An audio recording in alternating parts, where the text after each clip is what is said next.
Jean-Marc Ayrault, le président du groupe socialiste à l'Assemblée nationale, est l'invité de Face à nous à un moment crucial de la campagne de Ségolène Royal. D'un côté, montée des inquiétudes en raison des sondages défavorables.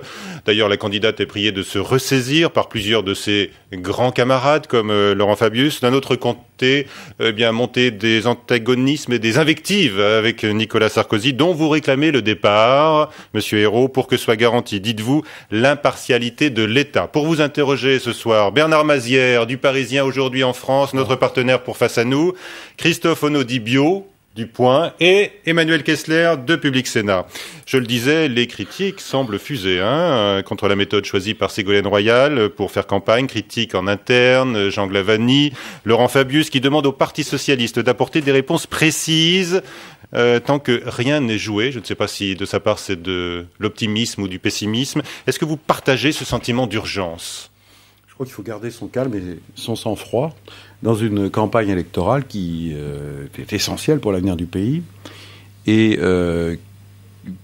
qui ne va pas manquer de rebondissements et d'épisodes. Si on ne part pas convaincu que cette campagne est à la fois courte, parce que le 22 avril, c'est pas très loin, et longue, franchement, on risque de faire des erreurs. Alors, qu'est-ce que vous répondez à Laurent Fabius qui dit qu'elle devrait faire une campagne plus à gauche, par exemple, sur un certain nombre de thèmes, les salaires, l'emploi, le logement, les retraites, etc. Il ne faut pas être impatient, je vais y revenir, et je crois que ce qui compte, c'est que tout le monde soit rassemblé, et si Laurent Fabius s'engage comme il le fait, tant mieux.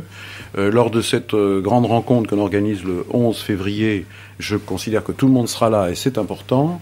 Et donc, j'en reviens à mon propos. Je crois qu'il faut beaucoup de sang-froid. Et moi, je constate que malgré la campagne qui a été lancée, parce que là, il y a une campagne de lancée contre Ségolène Royal par les amis de Nicolas Sarkozy, de dénigrement, de déstabilisation sur sa capacité, etc. Elle a un sang-froid et une force de conviction particulièrement rassurante pour quelqu'un qui va, je l'espère, présider la République française. Donc ça, c'est essentiel. Sarkozy, il semble avoir du sang-froid parce que vous l'attaquez beaucoup, lui aussi. Écoutez, je pense que... moi, je n'ai pas dit qu'il n'avait pas de sang-froid. Simplement, il y a une chose qui m'étonne en ce qui le concerne. C'est qu'il dit « j'ai changé ». Alors, j'essaie de comprendre en quoi il a changé. Je crois qu'il fait tout pour se maîtriser, parce qu'il a grand peur que le naturel revienne au galop et qu'il s'emballe, comme il le fait souvent, de façon très péremptoire, très dure. Et je l'écoutais ce matin attentivement sur Europe 1, avec Jean-Pierre Elkabbach. On voyait bien que c'était bien ciselé, bien filcé, puis de temps en temps, hop, ça sortait un peu. Et ça n'est peut-être pas rendu jusqu'au bout. Je vais prendre un exemple très concret. Première citation de Jean-Marc Ayrault, moi-même, la veille sur l'émission.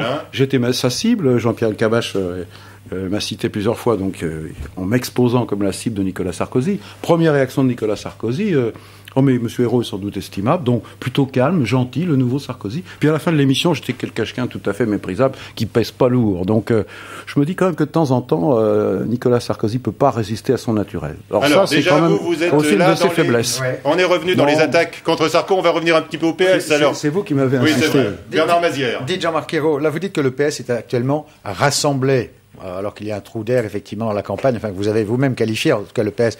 Est-ce que réellement le PS est rassemblé derrière Ségolène Royal ? Moi je pense qu'en tout cas dans ses profondeurs, je ne vous dis pas que tel ou tel ne lance pas une petite phrase, mais ça ne m'intéresse pas. Quand je vois... je préfère juger sur pièce. Moi je dirige un groupe, le groupe des députés socialistes, 150 députés, avec quelques radicaux de gauche, et je vois quel est leur état d'esprit. Depuis la désignation de Ségolène Royal, après le vote des adhérents du Parti socialiste, ils ont envie de gagner, ils ont envie de participer à la campagne. Ils sont même impatients d'y participer encore davantage. Mais il y a un bon état d'esprit, et c'est ça qui compte. D'ailleurs, je ferai observer que ces hommes et ces femmes ont envie aussi d'être élus eux-mêmes, puisqu'après l'élection présidentielle, il y a une élection législative. Donc ils ont très bien compris que leur campagne législative, c'était d'abord la campagne de Ségolène Royal, et ils la font bien. Ils sont mobilisés, les réunions, ils ont peur. Non, ils sont mobilisés, mais ils expriment quelque chose en ce moment qui me relaie à moi, et hier encore, en discutant avec François Hollande, à ces petites réunions que nous avons organisées spontanément. Une trentaine de députés réunis autour de François Hollande. Plantons le décor. Non, c'est la réunion hebdomadaire que nous avons pour organiser le groupe Riposte. riposte et offensive, que j'ai mis en place la semaine dernière. Et là, nous avons une discussion sur les thèmes que nous voulions privilégier. François Hollande a participé à une partie de cet échange, et c'était très intéressant. Là, il s'exprime une certaine forme d'impatience. Mais c'est une impatience positive, et je peux y revenir. Je veux dire pourquoi ? Parce qu'il y a une attente extrêmement forte à l'égard de Ségolène Royal, qui est la seule qui peut battre Nicolas Sarkozy et qui peut vraiment changer en profondeur les choses dans notre pays. Et là, il y a une attente très forte du pays. Alors, une impatience positive, dites-vous, du côté des troupes socialistes. Pas seulement, mais je crois aussi une bonne partie des Français. Mais vous n'avez pas le sentiment, pardonnez-moi, juste d'un mot, est-ce que vous n'avez pas le sentiment que finalement de faire une campagne souterraine, effectivement peut-être lourde, importante auprès des militants, est-ce qu'il n'y a pas un moment, au-delà de cette attente, et on va revenir là-dessus, un affichage pour donner le sentiment dans les télévisions, dans les médias, et bien que c'est tout le parti qui est derrière Ségolène Royal? Écoutez, je vous l'ai dit, le 11 sera une occasion de ce grand rassemblement, mais qui va démarrer avant. Vous savez, les débats participatifs dans toutes les régions de France. Moi, j'ai participé à l'un d'entre eux, c'était juste avant Noël, à Ilkirch-Grafenstaden, à côté de Strasbourg. Il y avait Henri Emmanuelli qui était là, que Ségolène Royal avait invité. Je pense que bientôt, on verra Laurent Fabius aussi, on verra Dominique Strauss-Kahn, qui a d'ailleurs une mission de Ségolène Royal. Enfin, il ne faut pas compliquer toujours les choses. Simplement, Ségolène Royal a fait un choix, et elle s'y tient. C'est, après avoir affirmé les grands principes de son action, les valeurs qui vont, sur lesquelles elle s'appuie et qui sont pour elle les valeurs essentielles pour faire fonctionner, remettre en mouvement la République française qui est aujourd'hui en difficulté, en panne. Maintenant, elle veut vérifier, à travers les débats participatifs, si ces grandes orientations, ces propositions vont bien coller et si l'action qu'elle mènera demain, si elle est élue, va être efficace et appliquée. C'est la politique par la preuve. Donc on est dans cette phase. Non, mais on est dans cette phase. Et c'est vrai que c'est un risque qui a été pris. Mais c'est une autre façon de faire la politique, c'est une garantie pour l'avenir, mais évidemment, elle interroge un certain nombre de gens. Elle interroge notamment vous-même, les observateurs, elle interroge, je dirais, les approches institutionnelles de la politique, et il y a une partie mais il y a aussi une partie des électeurs qui sont maintenant dans l'attente de la synthèse des propositions qu'elle va faire. Eh bien, elle va le faire, puisque dès ce soir, ou demain plutôt, elle est dans un débat sur la politique de la jeunesse, à Grenoble. Mardi soir, elle est à Paris sur un meeting où elle va parler de la manière dont elle conçoit la France, la République française, et le 11, à partir de la synthèse de ce qui se fera, elle fera un grand discours qui sera à la fois un grand discours d'orientation, mais aussi un discours avec les principales propositions. Donc je crois qu'on sera je crois qu'on va être rassuré et que la dynamique est loin d'être. Non, j'en suis convaincu. Vous avez parlé de risque, vous avez parlé d'impatience. Vous pensez vraiment encore qu'elle est vraiment la seule à même de battre Nicolas Sarkozy? Ce que je voudrais savoir, c'est très simple. Est-ce qu'il y a un plan B au Parti socialiste ou pas? Pourquoi vous voulez parler de plan B alors que je viens de vous expliquer quelle est la méthode, quelle est la stratégie? Nous avons eu les débats internes au Parti socialiste. Franchement, on a entendu tout et son contraire. On a entendu des jugements sur sa capacité, sa connaissance des dossiers. Oui, mais bon, attendez, Jean Glavany était directeur de campagne de Lionel Jospin. Ça le disqualifie pour juger la campagne d'aujourd'hui? Pas du tout. C'est sans doute qu'il est bien placé pour voir justement toutes les difficultés d'une campagne présidentielle. Donc, ses conseils sont sûrement les bienvenus. Donc, on peut que s'en féliciter. Mais il y a quand même une grande différence avec 2002. Il y a une grande différence, c'est que nous, ce que nous voulons à tout prix et à de toutes nos forces, c'est donner aux Français la possibilité de choisir entre deux options. Deux projets, deux philosophies, deux conceptions de la société. Et il y a bien chez Ségolène Royal une autre conception qui n'est pas la même que Nicolas Sarkozy. Et donc, on voit bien que Nicolas Sarkozy veut à tout prix jouer l'embrouille. Des grands discours, comme le 14 janvier par exemple, où il y a finalement peu de propositions. Mais quand vous grattez derrière le discours, vous perdez toujours au grattage. Parce que la société à laquelle il songe et laquelle il pense, elle s'inspire plus du modèle anglo-saxon, et c'est pas un hasard qu'il d'ailleurs son voyage aux États-Unis avec George Bush, c'est pas que pour être en photo avec George Bush, c'est pour donner un signe. Et son voyage à Londres avec Tony Blair. Est-ce que vous auriez aimé voir Ségolène Royal sur la photo à côté de Tony Blair plutôt que c'est un peu Sarkozy? Pareil. Non, moi c'est autre chose. Je vais vous dire, non, ce qu'il faut faire absolument, c'est autre chose qui concerne les voyages en Europe. C'est comment relancer le projet européen qui est en panne. Et ça va commencer par une visite en Allemagne où Ségolène Royal va rencontrer Angela Merkel. C'est début mars, parce que c'est avec l'Allemagne qui préside aussi aujourd'hui l'Union européenne qu'il faut qu'on discute. Il faudra discuter aussi avec les autres partenaires européens, même ceux qui sont les plus éloignés d'une Europe politique telle que nous la souhaitons. Et c'est le cas des Britanniques, qui s'appellent Tony Blair ou Gordon Brown, son futur successeur. C'est pas des Européens vraiment militants. Nous croyons à l'Europe. Et cette Europe, elle est en panne. Elle passe par la relance de la dynamique franco-allemande, mais on va discuter avec les Italiens, avec les Espagnols et aussi avec ceux qui vont présider l'Europe avant la France, c'est-à-dire le Portugal et la Slovénie. Alors on peut y revenir, mais la politique économique européenne, la politique de croissance qui est indispensable, elle doit être aussi au cœur des discussions que nous allons avoir avec nos partenaires. C'est pas seulement une discussion institutionnelle. Vous dites qu'il n'y a pas de plan B, un éventuel remplacement de Ségolène Royal, même si elle continue à s'effriter dans les sondages du premier tour. Là, vous avez vu que pour le point Ipsos, elle est à 26% au premier tour. Hein. Écoutez, franchement, pas de substitution. Non, mais je n'irai jamais sur ce terrain-là parce que ça me paraît totalement surréaliste. Est-ce qu'il n'y a pas dans l'opinion, vous le voyez dans les sondages également déjà, pour une partie de l'électorat de gauche, un candidat de substitution en la personne de François Bayrou? Je vais essayer de répondre d'abord à la première question. Je pense que, là, je viens de terminer dans ma ville et aussi dans ma circonscription une tournée, comme je fais tous les ans au mois de janvier, de vœux.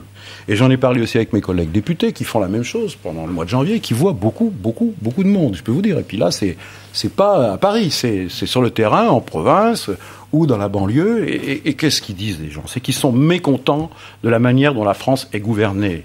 Que beaucoup ont peur de Nicolas Sarkozy et qu'ils espèrent vraiment beaucoup de force, beaucoup d'attentes que Ségolène Royal va pouvoir gagner. Et que donc maintenant, quand je vous parlais d'impatience, c'est cette impatience, c'est alors quand est-ce qu'on y va? Quand est-ce qu'on va pouvoir en découdre d'une certaine façon avec Nicolas Sarkozy? Mais aussi qu'on aille plus vite, que la cadence peut-être s'accélère un peu après les débats. Oui, je viens de vous le dire. On va le faire le 6, là, au grand discours à Paris. Mais aussi vous reconnaissez qu'elle a commis des erreurs depuis un mois? Elle n'a pas commis d'erreur? Aucune erreur? Je ne dis pas ça, simplement il y a un fait politique. C'est que le 14 janvier, Nicolas Sarkozy est rentré en campagne et qu'ensuite la machine UMP qui se prépare depuis 5 ans, avec un ministre de l'Intérieur qui est toujours au pouvoir et avec les moyens de l'État, on y va. Ségolène Royal, vous le savez très bien, Monsieur Kessler, puisque vous avez animé plusieurs débats internes sur votre chaîne, avant le vote du Parti Socialiste, Ségolène Royal est partie sans moyens pour être candidate du Parti Socialiste. Alors, pas du tout aidée par l'appareil du Parti Socialiste. Est-ce que vous nous dites que Nicolas Sarkozy... Et donc l'organisation de sa campagne, qui certes nécessitait quelques calages, ils sont intervenus maintenant parce que cette campagne, il a fallu l'organiser tard. Ce n'est pas un retard, c'est simplement que je considère qu'il fallait caler un certain nombre de choses. Les choses sont maintenant parties, et voilà, et maintenant on est au combat, avec beaucoup de détermination. Vous nous dites que Nicolas Sarkozy est prêt, donc de longue date, oui, mais et Ségolène Royal n'est pas prête tout à fait encore. Si, elle est prête, mais elle a fait le choix. Alors je l'ai dit, il y a quelques calages d'organisation, je préfère le reconnaître, et j'ai expliqué pourquoi, quand elle est partie avec très peu de moyens au sein du Parti Socialiste, donc c'est fin novembre, début décembre, les fêtes sont passées, maintenant on est au mois de janvier, et on s'achemine vers un autre rythme. Mais ce que je voudrais dire, c'est qu'il y a deux conceptions de campagne et donc deux conceptions de gouverner entre Nicolas Sarkozy et Ségolène Royal. C'est que Nicolas Sarkozy, lui, il affirme quelque chose, en quelque sorte, je décide et vous les Français, vous les avez exécutés, un peu comme vous vous souvenez d'une formule de Jacques Chirac à son égard, ça ne marche plus. Et donc ce qu'il faut faire si on veut redonner confiance aux Français, qui en ont assez des discours péremptoires, des programmes tout ficelés, je pense que la méthode participative pour tester, pour agir juste, pour faire en sorte que l'action publique, l'action du gouvernement, l'action de la majorité demain sera efficace et créera une nouvelle confiance, un nouvel élan dans le pays, soit vérifiée. Et c'est la méthode royale. Et elle a raison. Mais comment vous expliquez justement cette baisse? On parle du sondage demain. Le point Ipsos, elle perd 3 points, Nicolas Sarkozy en gagne 2, Bayrou, qui part aussi lui de très loin, monte. Donc quelle a été selon vous la principale erreur de Ségolène Royal? C'est pas une erreur, c'est parce qu'elle a fait ce choix, donc elle en a pris le risque. Et donc, c'est clair qu'aujourd'hui, il faut resserrer les choses, et c'est ce qui a été décidé, pour que la phase de synthèse et donc de mise en perspective des propositions se fasse un tout petit peu plus tôt que nous avions prévu. Nous avions prévu fin février, début mars, et donc c'est simplement ça qui a été recalé. Mais sur les fonds des choses, sur la méthode, sur la façon de faire, nous restons sur la ligne qui a été fixée. Alors, c'est cette méthode qui est importante. Donc, pour répondre à ces impatiences positives qui s'expriment au sein du Parti Socialiste, vous nous l'avez dit, Jean-Marc Ayrault, vous n'avez pas répondu sur François Bayrou véritablement. Par exemple, Laurent Fabius, il le dit sur son blog, il s'inquiète de voir les enseignants se tourner vers François Bayrou car ils disent Ségolène bof. Ouais, écoutez, il y a un scepticisme des enseignants à l'égard de beaucoup de responsables politiques. Parce que c'est des gens qui sont en première ligne pour la réussite éducative des enfants. Et vous savez bien que dans un certain nombre de secteurs du pays, et on a parlé dans votre débat précédent de la banlieue, et leur tâche est difficile. Ils méritent non seulement reconnaissance et hommage, mais ils méritent un soutien. Et donc la politique éducative, ça c'est bien un reproche qu'on ne peut pas faire à Ségolène Royal, fait partie de ses priorités. Et là, franchement, je pense que les semaines qui viennent montreront qu'au contraire, là, il y a un vrai projet.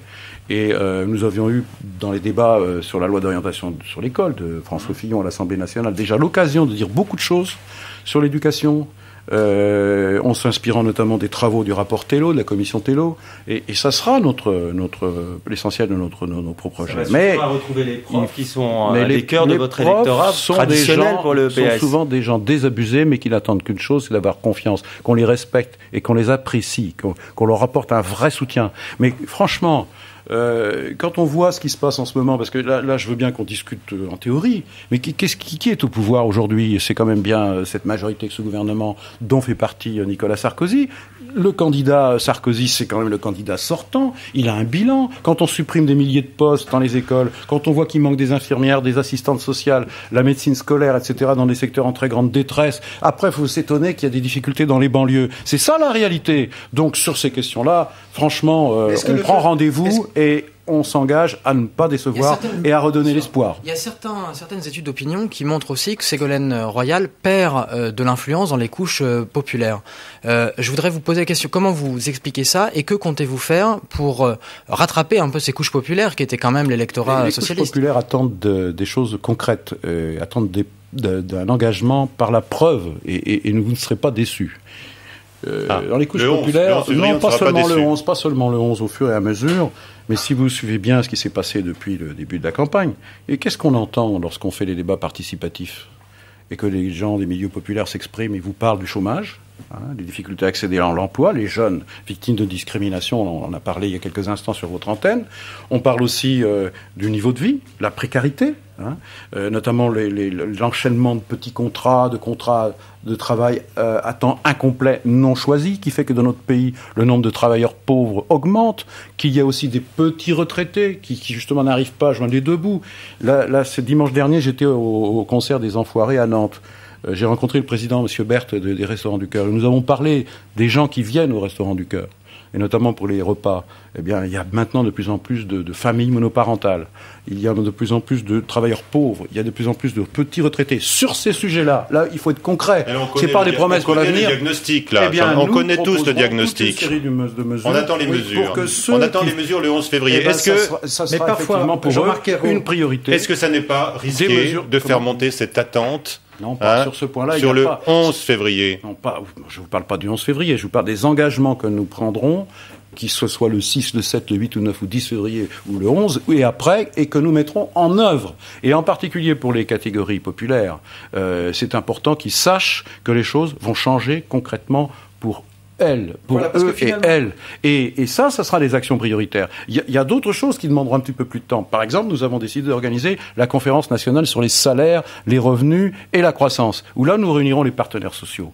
Il y aura des décisions immédiates de prise, mais il y aura aussi des négociations d'engagées pour que la vie change.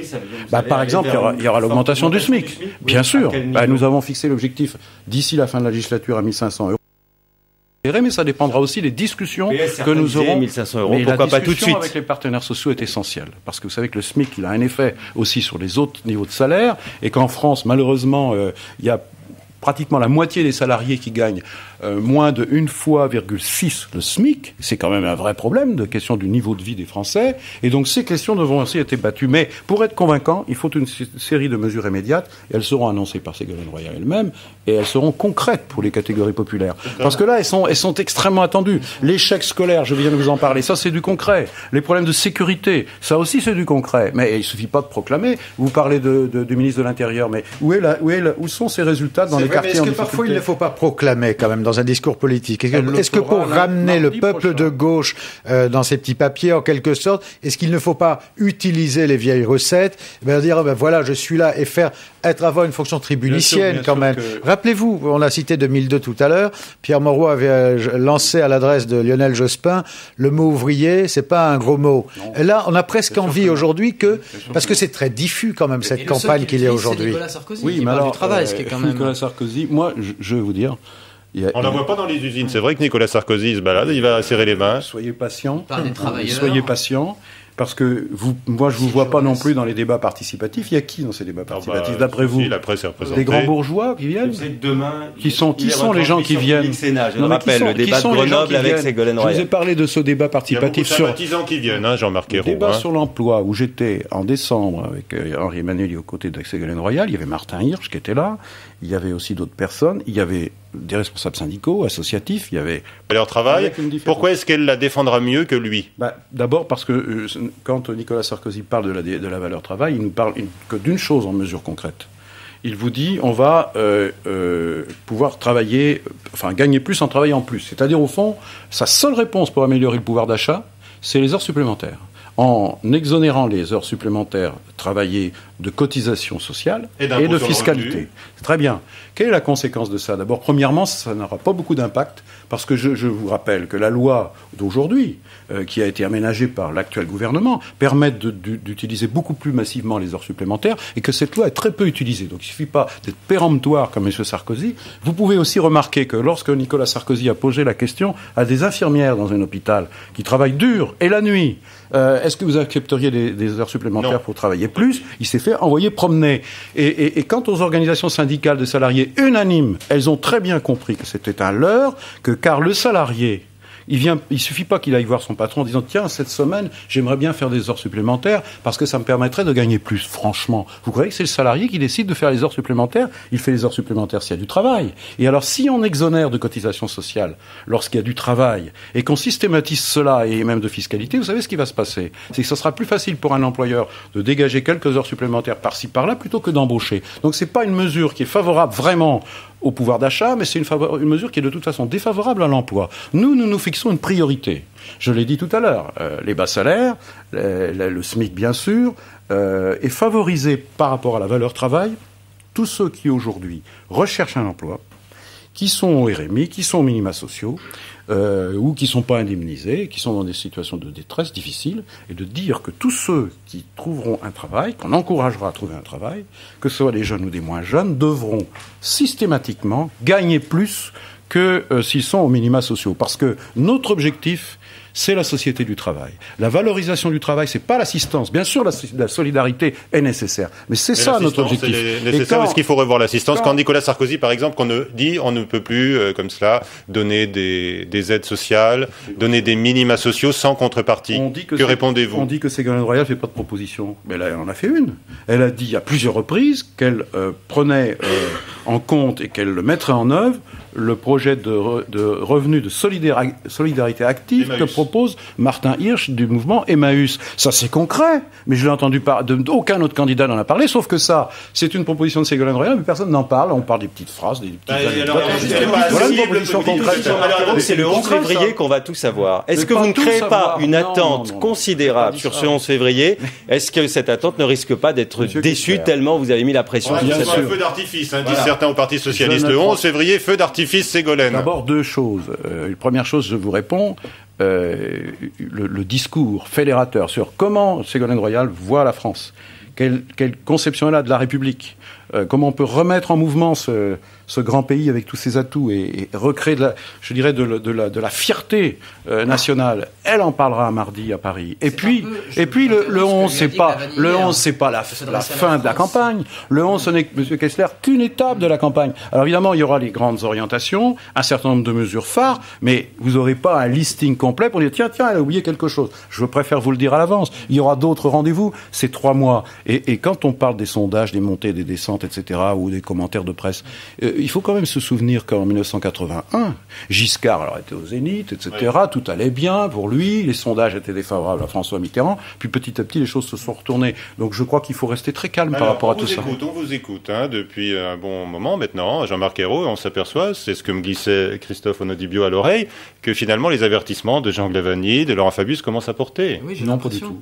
Puisque vous disiez tout à l'heure, la France, parler de la France, redonner de la fierté, c'est tout à fait ce qu'il lui a dit hier soir. C'est-à-dire ne pas s'adresser, prendre un peu de hauteur. Honnêtement, si vous étiez plus attentif, je vous le dis, et si ceux dont vous relayez les propos étaient eux-mêmes plus attentifs, ils sauraient que le premier discours que Ségolène Royal a prononcé avant d'être désigné par les militants du Parti Socialiste, c'était à Vitrolles.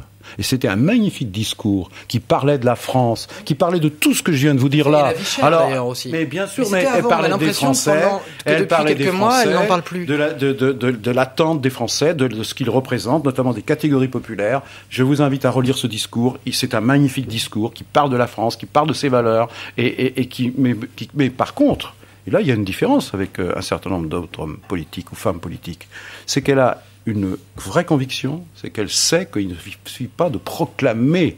Il ne suffit pas de proclamer la République pour que la République, on l'a vu avec les jeunes tout à l'heure, soit une réalité. Parce que ces jeunes des quartiers, moi aussi je les connais dans ma ville, quand je leur dis la République, les valeurs de la République, et je maintiens ces principes parce que je crois que c'est l'avenir de la France, mais ils me disent oui, mais concrètement, il suffit pas que j'ai le droit de vote, il suffit pas que j'ai ma carte d'identité, j'aimerais pouvoir réussir ma vie au niveau de mes études, je pourrais réussir ma vie pour m'insérer dans le travail, je voudrais pouvoir trouver un logement, être heureux, fonder une famille. Eh bien, la République par la preuve.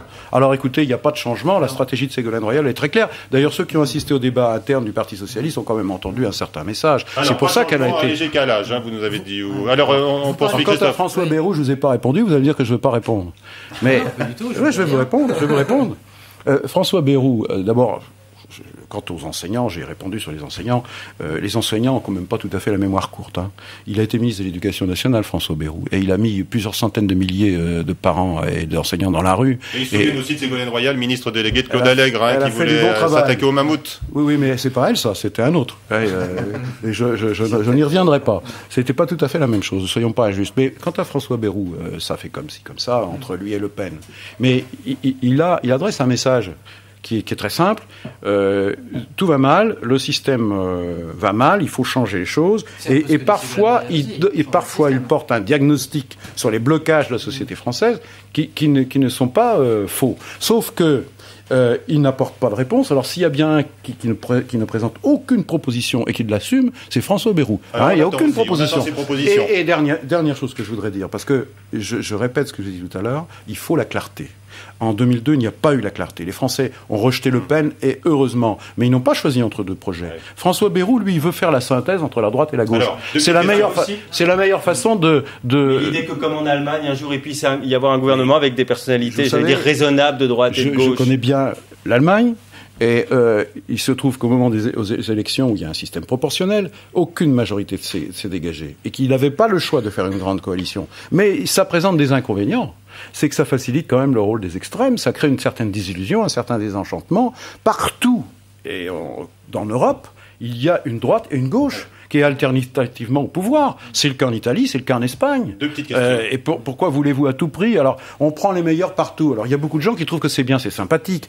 Alors, moi, je crois qu'il faut la clarté, et la clarté des choix, sinon on facilite le travail des extrêmes. Puis, une fois qu'on est élu et qu'on a les responsabilités au pouvoir, alors là, je suis favorable à ce qu'on recherche, et c'est la démocratie participative, c'est le développement de la démocratie sociale, c'est le renforcement de la démocratie représentative, que sur des grandes questions, on puisse chercher les convergences. Mais ça se passe dans la clarté, pas dans la confusion. Est-ce que vous préféreriez quand même que François Bayrou soit le troisième homme, arrive devant Jean-Marie Le Pen pour la République française? Est-ce que ce serait pas un signe plus positif? C'est pas mon problème. Non, mais quand même, celui dans l'ordre. Je souhaite que les idées... S'il prend la troisième place face à Jean-Marie Le Pen, c'est une bonne ou une mauvaise chose pour la France? Ce qui serait une bonne chose, c'est que Jean-Marie Le Pen soit quasiment le dernier. Ça serait beaucoup mieux encore. Et si François Hollande passe devant, c'est mieux? François Bayrou, pardon, excusez-moi.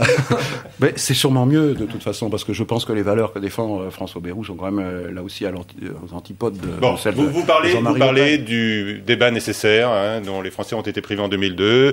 Le choix de deux options et deux projets. Deux options. Et deux conceptions de la politique aussi. José Bové va confirmer sa candidature. Est-ce que vous y voyez un danger d'émiettement? Je dirais que je vois pas ce que ça apporte. Je pense que la personnalité de José Bové fait que la campagne électorale l'attire. Je dirais les lumières de la campagne électorale, mais moi je pense que ça crée une certaine confusion, en tout cas dans cette partie de la gauche, alors que justement notre pays a besoin de clarté. Mais c'est son problème, il prend ses responsabilités. Mais vous n'avez pas le sentiment que ça va laisser quand même très peu de marge ensuite à Marie-Georges Buffet, aux alliés traditionnels de la gauche, à Marie-Georges Buffet et les Verts? C'est possible. Eh bien, c'est leur problème. Je pense que les Français veulent choisir entre deux grandes options, entre la droite et la gauche. Je crois que ça reste valable, et je pense que Ségolène Royal est la seule qui peut l'emporter et battre Nicolas Sarkozy. D'habitude, on va se retrouver dans un choc frontal droite-gauche, plus on va se rapprocher de... C'est pas choquant que ce soit... Pourquoi vous dites un choc frontal? En tout cas, le choc frontal entre la droite et la gauche, ça va se resserrer. Il y a deux tours. Vous savez, vous parliez de François Bayrou, mais l'électorat de François Bayrou est majoritairement à droite, 75-80%. Changer quand même. Là, pour le coup, on sait que ça change. Pour l'instant, il y a une partie des enseignants, on l'a dit, une partie des jeunes, des trentenaires qui sont tentés et qui sont plutôt inscrits à gauche. Dans des constructions intellectuelles comme ça. Au moment où le vote se structure, parce que c'est comme ça que ça se passe en France, l'histoire électorale française, au moment où le vote se structure, eh bien là, on va à l'essentiel.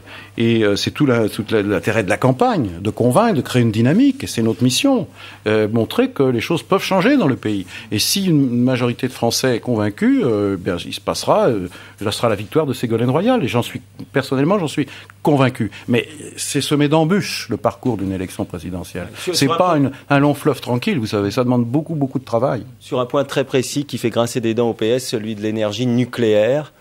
Il faut fermer des centrales ou pas? Là, on ne comprend pas. Écoutez, il y a un objectif stratégique qui est fondamental, parce qu'il faut inscrire notre politique dans l'application du protocole de Kyoto. Et je rappelle d'ailleurs que la plupart des candidats ont signé le pacte écologique de Nicolas Hulot, donc il ne faudrait pas quand même d'un côté on le signe, de l'autre côté on l'oublie. Il faut à tout prix développer dans notre pays et en Europe les énergies renouvelables. C'est donc mais là, la question, c'est sur le nucléaire. Je vais expliquer. Parce qu'on a envie de savoir s'il faut effectivement réduire la production d'énergie nucléaire à 50%. Je vais répondre. L'objectif qui est stratégique, qui est d'atteindre dans le temps, et plus on mettra de moyens, plus on investira, plus on innovera, plus vite on l'atteindra, qu'on atteigne 50% d'énergie renouvelable dans notre pays. Donc, ce qui veut dire que ça contribuera à faire réduire la part du nucléaire dans cet ensemble énergétique. Alors, les moyens pour y parvenir, c'est d'abord investir non seulement la recherche, l'innovation, mais aussi, par exemple, tout ce qui concerne le logement, tout ce qui concerne les bâtiments, pour faire des économies d'énergie. C'est possible. Et d'autre part, développer les énergies renouvelables. Et ça, c'est un champ de développement économique, de gisement d'emploi. Si l'Europe s'y met, elle aussi, et là l'Union européenne a l'énorme responsabilité, c'est aussi une filière économique, ce sont des filières d'emploi, et donc la part du nucléaire se réduira de ce fait. Alors, à quel rythme pourrons-nous l'atteindre? Ça va dépendre de notre détermination, pas seulement la France et l'Europe, je le répète. Alors, il y a effectivement la question des vieilles centrales. Ségolène Royal a pris un seul engagement en ce qui concerne ces vieilles centrales, c'est Fessenheim. Et où elle a indiqué que dans la législature, les moyens seraient pris pour en assurer la fermeture. Sur le reste, sur les autres centrales, sur les vieilles centrales, il y aura un audit précis qui sera fait pour vérifier s'il y a des risques et si il y a des investissements à faire de rénovation, ils seront faits. Et en tout état de cause, c'est une position qui est claire. Il ne s'agit pas du tout de dire qu'il n'y aura plus de nucléaire en France. Alors ça va peut-être demander 20 ans d'atteindre cet objectif d'équilibre de 50%. Ça va peut-être demander 20 ans. Ça demandera peut-être plus. Mais si on ne dit pas au départ qu'on est ambitieux, on l'atteindra jamais. Et alors j'étais à une réunion récemment, je termine là-dessus, de Nicolas Hulot qui se tenait à Nantes. Il y avait 2000 personnes, c'était très intéressant. J'ai eu une discussion après avec lui. Je l'ai trouvé très pragmatique sur la question du nucléaire. Oui. On pourrait penser qu'il est contre, plus de nucléaire du tout. Non. Il a dit une chose, il faudra du temps pour effectivement atteindre un objectif équilibré. Mais moi, je ne veux surtout pas trop par rapport à ce qu'il dit Nicolas Sarkozy, qui dit que l'énergie nucléaire est totalement propre. Il y a quand même le problème des déchets. Oui. Ce que disait Nicolas Hulot, et moi j'y crois aussi, c'est que la recherche nous permettra un jour que les centrales brûlent leurs propres déchets. Et ça, c'est une question très importante. Dites-moi, est-ce que vous pouvez me répondre par oui ou non? Est-ce qu'il faut maintenir le projet de réacteur EPR? Moi, personnellement, je vous réponds oui. C'est un peu un début. Vous êtes en accord avec le maire socialiste de Cherbourg qui critique Ségolène Royal sur le nucléaire et qui dit, si elle dit qu'il faut abandonner ce projet de réacteur EPR, eh bien, ce parti socialiste devra changer de candidat. Vous le connaissez, bien sûr, le maire socialiste. Il a dit qu'il ne serait pas candidat lui-même. Il n'a pas parlé de Ségolène Royal, il a parlé de lui-même. Personne n'oblige à être candidat aux élections législatives pour le Parti socialiste. Oui. Mais non, mais franchement, je vous ai répondu clairement sur l'ensemble des questions. Et donc, il n'y a pas de raison de polémiquer ou de paniquer là-dessus. Simplement, moi, je souhaite que là aussi, la politique, ça soit quelque chose de sincère. Qu'on ne peut pas faire des grands moulinets comme sur l'effet de serre, sur le réchauffement climatique, et puis signer le pacte de Nicolas Hulot, et puis surtout après ne rien faire le contraire. Parce que quand Ségolène Royal dit qu'il faut être ambitieux pour les énergies renouvelables, les économies d'énergie, et qu'il faut mettre l'argent, qu'il faut mettre les moyens à la recherche, il faut former des gens, et que c'est une filière de développement économique et de création d'emplois, elle a raison. Et j'entends pas ça de l'autre côté. J'entends simplement des beaux discours. Mais comment voulez-vous croire à la politique? La politique par la preuve, c'est ça aussi. Christophe Onodibio. Oui, vous avez parlé tout à l'heure, parce que je vous ai demandé ce qui expliquait un peu cette baisse. Vous m'avez dit, bon, ça va remonter, il faut attendre le 11 février. Vous avez dit, on se concentre sur les petites phrases de Ségolène Royal. Voilà. Sur les petites phrases. Mais moi, j'aimerais avoir une explication peut-être totalement naïve sur ces petites phrases. Comment vous expliquez que sur certains sujets, dont certains lui tiennent particulièrement à cœur, je pense à la violence féminine, où elle dit que une femme sur 3 meurt sous les coups de son mari. Alors, mais il y en a plusieurs. Mais comment expliquer là, ça? Il y en a eu. Non, mais il y en a eu plusieurs. Il y a eu énormément. Je vais pas tous les citer. Mais comment expliquer ça? Non, justement, je vais pas le faire. Mais comment vous expliquez ça qu'elle soit pas précis sur ces sujets-là? Mais quel sujet sur lequel est-elle pas précise? Vous prenez le problème nucléaire. Par exemple, il peut y avoir les sous-marins nucléaires, il peut y avoir plusieurs choses. Mais par exemple, on a le sentiment, juste parce qu'on pose des questions, ce n'est pas. Mais on peut avoir le sentiment qu'il y a un certain amateurisme en quelque sorte et que il n'y a pas tout l'appareil qui est derrière pour aider. J'ai compris. Non, mais il n'y a pas besoin d'appareil pour qu'une personnalité, et c'est le cas de Ségolène Royal, soit capable de diriger les affaires du pays. Et ça, je suis convaincu qu'elle est capable de le faire. Mais on ne demande pas à un président ou une présidente de la République de vous réciter par cœur. Par exemple, je pourrais vous poser la question, il y a combien de Rafales en France? On lui a pas échappé que je n'étais pas candidat à la présidence de la République. Je vous dis ça, c'est une forme de boutade, puisque, bien sûr, je suis pas moi-même. Voilà, il y a eu le titre de métro. Les tramways, alors. Je vais vous dire. Mais quand même, vous avez vu cette information que rapporte Le Monde. On apprend que Ségolène Royal avait prévu un entretien avec Télérama, donc sur les grandes questions culturelles. Mais l'entretien, qui était calé juste avant son départ pour les Antilles, s'est très mal déroulé. Du coup, la rencontre a tourné court. Et l'interview n'a pas eu lieu. Bon, peut-être que les gens de Télérama sont susceptibles, je n'en sais rien, mais prenons rendez-vous, qu'ils prennent rendez-vous et elle aura le temps de s'exprimer sur la culture. Il y a un rendez-vous qui est prévu. Je vais essayer de revenir à l'essentiel. Je vais revenir à l'essentiel parce que c'est très important. Je vous ai dit, on ne demande pas à un président de la République de vous réciter par cœur tous les. Je vous rappelle qu'on avait reproché à François Mitterrand, parce que le professeur Giscard d'Estaing lui avait posé des questions très précises, le cours du mark, à l'époque, cours du mark avec le franc. Il n'y avait pas l'euro à l'époque. Alors, il n'a pas su répondre précisément, François Mitterrand. Il a été élu président de la République, et vous savez ce qu'il a fait? Il a fait l'euro avec Helmut Kohl. Donc c'est une grande œuvre historique. Et je reviens à votre exemple des sous-marins nucléaires, lanceurs d'engins, les fameux SNLE. Eh bien, ce qui est important à retenir, c'est pas le nombre, qu'il y en ait 2, 3 ou 4 ou 7, c'est que Ségolène Royal a dit une chose extrêmement importante, et qu'elle est la seule à avoir dite. C'est qu'elle ne baissera pas le budget de la défense. Elle l'avait dit sur votre antenne déjà. Vous vous souvenez, Monsieur Kessler? Oui, mais attendez, je vais. Mais elle l'a dit. Pourquoi est-ce qu'elle ne répond pas justement quelque chose d'un peu plus élevé? Vous voyez, ce que vous me dites exactement vous. La question lui a été posée d'abord par Jean-Jacques Bourdin sur RMC. Quelle sera votre politique en matière de défense? Elle répond Et elle a confirmé, parce qu'elle a beaucoup travaillé sur ces questions, je le sais, je peux en témoigner. Elle a travaillé avec des experts, avec des officiers généraux, avec toute une série d'hommes et de femmes compétents sur les questions stratégiques. Et elle a dit clairement, je ne baisserai pas le budget de la défense, parce que nous avons besoin de nous protéger dans un monde incertain, face au terrorisme, au changement de stratégie, au déséquilibre du monde. Et donc, je suis là pour protéger mon pays. Et là, est-ce que c'est pas ça l'essentiel qu'on attend d'un président de la République? Parce que parfois, vous êtes étonnant dans vos questions. Parfois, vous dites, mais elle n'est pas assez précise sur tel ou tel détail. Et puis, vous venez de me dire, le président ou la présidente de la République doit tenir un discours régalien, les grandes orientations. Alors, franchement, il faut quand même choisir. Allez, on n'a pas beaucoup parlé finalement de Nicolas Sarkozy, toutes les polémiques, vous réclamez son départ. Il dit que de toute façon, le 9 avril, il ne sera plus place Beauvau. Ça vous satisfait comme réponse? Franchement, le 9 avril, c'est quasiment à la fin de la campagne. Le 22, on votera pour le premier tour. Moi, je ne veux pas prendre ça à la légère, quand même, cette affaire. Parce que d'abord, il y a eu une affaire de renseignements généraux sur Ségolène Royal. Complémentaire sur ce que vous avez annoncé, à savoir que Ségolène était sur écoute? Non, j'ai pas dit ça. Laissé entendre. Je n'ai pas dit ça. Il y a suspicion. On me pose la question à Europe 1, et je dis, je n'en sais rien. Ça serait possible, parce que au point où nous en sommes, écoutez, je rappelle quand même que le ministre de l'Intérieur et le ministre de la Police, c'est lui qui est responsable des renseignements généraux, de la direction de la sécurité du territoire, la DST. C'est lui qui dirige les préfets, qui est en permanence en contact avec eux, avec toutes les administrations. Alors, je veux dire, c'est un pouvoir immense. Et quand on est candidat à la présidence de la République et qui sort dans la presse, et que c'est vérifié, qu'on a utilisé les renseignements généraux sur un proche, sur le couple royal, je trouve que ce sont des méthodes dangereuses, inquiétantes. Et s'il y a encore beaucoup de gens en France qui s'inquiètent de Nicolas Sarkozy, là, il est en train d'en donner la preuve. Un candidat Premier ministre. Non, je ne suis pas d'accord avec vous, Monsieur Kessler. Je l'ai dit. Oui, mais je l'ai dit hier à l'Assemblée nationale en interrogeant Dominique de Villepin. Il y avait une différence. Jacques Chirac était président de la République, Lionel Jospin était Premier ministre. C'était la cohabitation. Et il y avait un équilibre des pouvoirs. Il y avait effectivement, sur ce plan-là, une situation totalement différente. Je peux vous dire, ça a énormément joué. C'était la même chose quand Balladur était candidat Premier ministre. Là, c'est autre chose. Tous les pouvoirs sont concentrés. Et vous savez, hier, dans la réponse que m'a faite Dominique de Villepin... Justement, j'allais vous interroger là-dessus. Sur les coins humides de la République, comment est-ce que vous avez reçu sa réponse? Je pense que ça s'adressait à Nicolas Sarkozy et à ses amis. Parce que j'étais extrêmement... Je ne suis pas le seul. J'écoutais attentivement Dominique de Villepin, qui s'est même un peu emporté. Et on a senti même qu'il y avait de l'émotion dans sa réponse.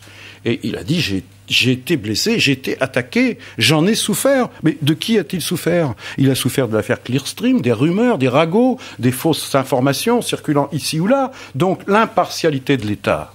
Moi, je dis au président de la République, c'est à lui d'en être le garant.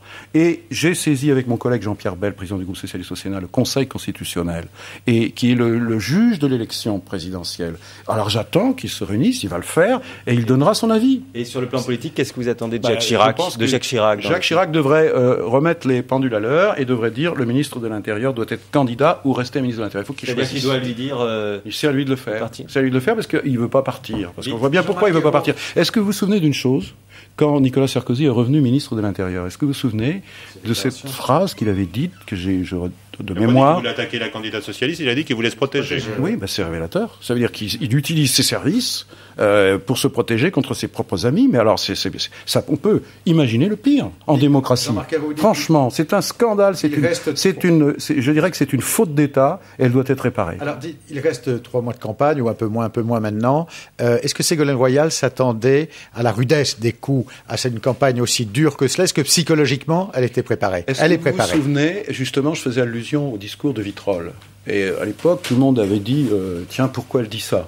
Je suis candidate à la présidence de la République et je m'adresse aux adhérents du Parti socialiste, elle n'est pas encore désignée et je veux en protéger ma famille parce qu'elle savait qu'elle serait attaquée durement et violemment et on voit bien qu'il y a une campagne démesurée de dénigrement et vous-même dans vos questions vous avez relayé ces questions. Est-elle capable? On interroge tous les candidats de la même manière. Je suis là pour répondre à vos questions. Donc c'est pas ça que je vous reproche rien. Mais je veux dire, il y a quand même une campagne pour essayer de créer un climat, un halo autour de sa personnalité, de ses capacités. Eh bien, je peux vous dire qu'elle résiste parce qu'il y a longtemps qu'elle s'y est préparée. Et moi, j'en ai discuté avec elle bien avant qu'elle soit désignée. Elle savait que ça serait dur, mais elle s'est fait forger sa conviction parce qu'elle a une haute ambition pour notre pays, pour la France, et elle sait que ce rendez-vous avec les Français, elle ne veut pas le rater parce qu'elle sait qu'elle peut faire gagner la gauche, mais aussi faire gagner le pays. Merci, c'est terminé.